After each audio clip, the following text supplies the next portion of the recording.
Sabe, tem uma pergunta que sempre me vem à cabeça. Por que alguém se daria ao trabalho de reescrever uma história que, já foi contada? Parece um esforço meio estranho, né? Exato.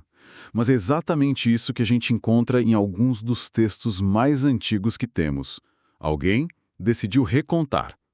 Hoje a nossa análise mergulha nisso, usando como base os livros bíblicos de 1 e 2 Crônicas. Que são, na essência, uma releitura do que já estava nos livros de Samuel e Reis. E a gente vai investigar a figura, ou talvez o grupo, que os estudiosos chamam de o cronista. E a nossa missão aqui é entender o porquê. Por que essa recontagem foi tão vital para a comunidade judaica num momento tão sombrio da história deles? Logo depois do exílio na Babilônia, certo? Exatamente. Não é só comparar textos. É sobre descobrir como uma narrativa pode ser usada para reconstruir a identidade, a fé e, acima de tudo, a esperança de um povo que sentia que tinha perdido tudo. Certo. Então, para a gente entender a obra, primeiro a gente precisa entender o autor e o mundo dele. Quem era exatamente o cronista? Bom, primeiro, o cronista não é um nome, né? É um título que a gente dá a um autor anônimo. Ou talvez um grupo. Mais provavelmente uma escola de escribas, de teólogos que pensavam de forma parecida. Eles escreveram ali entre o fim do século V e meados do século IV a.C. E o cenário que eles encontraram quando voltaram do exílio. Imagino que não tenha sido um retorno triunfal. Nem um pouco. A comunidade que retornou da Babilônia para Judá encontrou a capital, Jerusalém, em ruínas. Uma cidade fantasma, praticamente. Exato. E o coração da cidade, o Templo de Salomão. Que era o centro de tudo, não só da religião. Isso, era o centro da identidade nacional, da vida social, tinha sido totalmente destruído. E, para piorar, a monarquia davídica, a linhagem de reis, não existia mais. Eles agora estavam sob o domínio do Império Persa. Exato, o resultado foi uma crise de identidade profunda. As perguntas no ar eram tipo, quem somos nós agora? Será que Deus nos abandonou? É nesse vácuo, então, nessa crise que surge a obra do cronista. Precisamente, não era só para registrar o passado, mas para responder a essas perguntas do presente. Por isso que se diz que é um projeto mais teológico do que histórico. Perfeito. O objetivo era, primeiro, dar esperança. Dizer para aquele povo que a história deles não tinha acabado. Segundo, era fornecer um guia, sabe? Um mapa para a reconstrução. E o mais importante, Reafirmar que a aliança de Deus com Israel continuava de pé, mesmo sem rei e sob domínio estrangeiro. O cronista estava, na prática, reescrevendo o passado para dar um futuro ao seu povo. Ok, mas se a situação era tão desesperadora, só recontar os fatos não ia adiantar. Não mesmo. Eles precisavam de mais. É aí que a gente vê ele agindo mais como um teólogo do que como um historiador, certo? Exatamente. A preocupação dele não era contar a história exatamente como foi. Era usar a história para passar uma mensagem poderosa. E para fazer isso, ele seleciona, ele omite, ele adiciona coisas. De forma muito deliberada. Ele é como um editor com uma agenda teológica bem clara que a gente pode ver em 4 grandes ênfases, ou pilares que sustentam a obra dele. Ok, vamos a esses pilares. Se eles não tinham mais um rei, como ele lida com a figura de Davi? A memória dele devia ser um lembrete bem doloroso do que eles perderam. É uma ótima pergunta. E a resposta é surpreendente. Em vez de ser um lembrete doloroso, o cronista transforma Davi no principal símbolo de esperança. Como ele faz isso? Ele apresenta uma versão idealizada da dinastia davídica. A aliança de Deus com Davi é mostrada como incondicional, eterna. E para construir essa imagem, ele usa, digamos, uma borracha bem grande. Uma borracha?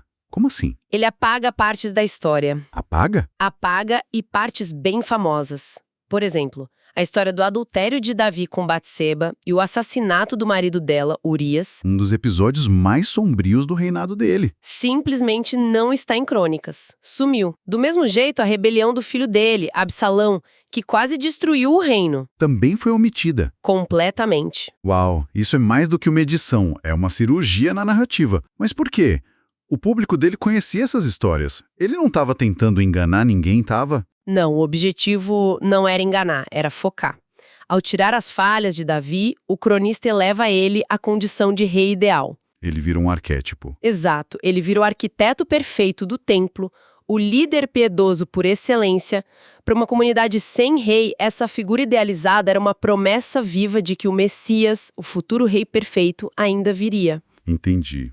Era uma forma de dizer, o projeto de Deus não falhou, só está em pausa, e este é o modelo do que vem por aí. Perfeito! A monarquia vira uma esperança para o futuro. Ok.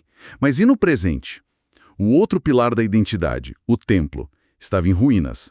Como ele lida com essa perda tão concreta? Ele não só lida com ela, ele a transforma no novo centro do universo judaico. Esse é o segundo pilar, a centralidade absoluta do templo e do culto. Já que não tem um reino-palácio. Presença de Deus no templo se torna o eixo de tudo.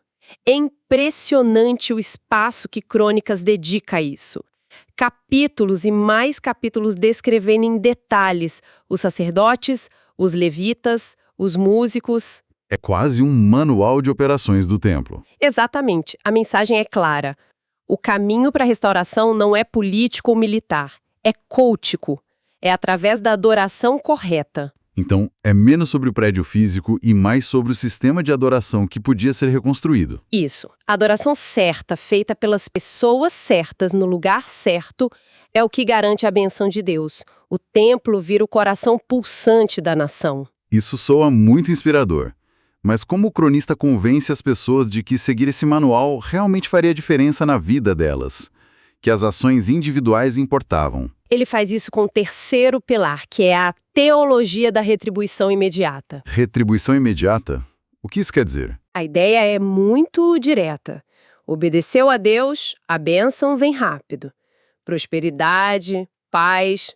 Desobedeceu, a punição também é imediata. Derrota, desastre. Causa e efeito diretos. Isso parece bem diferente de outras partes da Bíblia, como o livro de Jó, que questiona essa lógica. Tem algum caso onde o cronista altera uma história para forçar essa lição? O exemplo mais incrível é o do rei Manassés. No livro de Reis, Manassés é o vilão supremo, o pior rei da história de Judá. A maldade dele selou o destino da nação para o exílio. Fim. E em Crônicas? O cronista pega essa história e adiciona um capítulo novo. Na versão dele, Manassés é capturado, levado para a Babilônia, mas lá, no fundo do poço, ele se arrepende de verdade. Peraí, ele adiciona uma história de arrependimento e perdão? Exato. E Deus ouve a oração dele e o restaura ao trono em Jerusalém. Isso é uma mudança gigantesca. É quase como dizer que não existe um ponto sem volta. É exatamente essa mensagem. Para a comunidade pós-exílica, que se sentia como Manassés no cativeiro, essa história era uma injeção de esperança. Mostrava que o arrependimento sincero podia reverter a sentença. Manassés virá um modelo da graça divina. Faz todo sentido. Agora, preciso perguntar sobre o começo de 1 Crônicas. 9 capítulos de genealogias. Nomes e mais nomes. Por que começar um livro que quer inspirar com uma lista telefônica antiga? É uma barreira para nós, mas para eles era fundamental. E esse é o quarto pilar. A promoção da unidade de todo o Israel. Como assim? Aquelas listas funcionavam como uma certidão de nascimento para a nação. Elas conectavam aquela comunidade pequena e frágil a todo o seu passado glorioso. Desde Adão passando por Davi até chegar neles. Isso. Era uma forma de dizer: vocês não são um grupo aleatório de sobreviventes. Vocês são os herdeiros legítimos das promessas de Deus. Era sobre identidade, legitimidade. Mas eu noto que a expressão todo Israel aparece muito, mesmo que a história foque quase só em Judá, o Reino do Sul. Essa é uma nuance crucial. O cronista está fazendo um apelo à unidade. Historicamente, a nação tinha se dividido, Israel no norte e Judá no sul. que muitas vezes foram inimigos. O cronista, ao incluir as tribos do norte nas genealogias, está estendendo um convite. Um convite para se unirem. Exato. Se unirem como um só povo em torno do único lugar legítimo de adoração, o templo em Jerusalém. Ok, vamos resumir a técnica dele. Ele usou Samuel e Reis como fontes, mas editou pesado. Já falamos dos pecados de Davi que ele apagou. O que mais ficou de fora? Além das falhas de Davi, a maior omissão é a história do Reino do Norte. Em Crônicas, Israel é quase marginalizado. Por quê? Para criar uma narrativa limpa, sem distrações, a mensagem precisava ser: a linhagem de Davi e o culto em Jerusalém são o único caminho legítimo para o povo de Deus. E do outro lado, que ele adicionou, já falamos de Manassés e das genealogias. Sim, e além disso, duas coisas são muito importantes. A primeira são os detalhes sobre o templo, que já comentamos. A segunda é a inserção de longos discursos e orações. Ele coloca na boca das figuras históricas palavras que servem à teologia dele. Exatamente. Quando Davi faz uma longa oração sobre o templo e a obediência, é na verdade a voz do próprio cronista falando através dele. Que é uma técnica retórica brilhante, dá uma autoridade imensa para a mensagem. Com certeza. Não é mais um autor anônimo falando, é o próprio rei Davi. Então, juntando as peças, o quadro é fascinante. O cronista não foi um historiador como a gente entende hoje. Ele foi um teólogo, um pastor. Talvez até um terapeuta nacional. Usou história como matéria-prima para remodelar a identidade de um povo. Dando a eles um caminho prático para sair da crise. É a síntese perfeita. Ele idealizou a monarquia, centralizou a vida no templo e ensinou que as ações têm consequências imediatas. E isso nos leva a uma reflexão maior, né?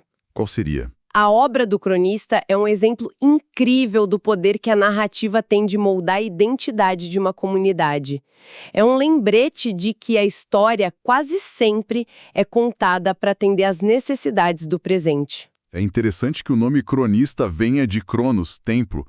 Ele fez mais do que só registrar o tempo. Muito mais. Ele interpretou o tempo, deu um novo significado. E isso nos deixa com uma pergunta para pensar. Manda. Se a história pode ser recontada para inspirar esperança, como nós hoje distinguimos entre uma releitura que edifica e uma que só manipula a verdade para fins ideológicos? Uma pergunta difícil. E, mais pessoalmente, como as nossas próprias comunidades, quando enfrentam seus exílios e crises, recontam suas próprias histórias para encontrar um caminho a seguir.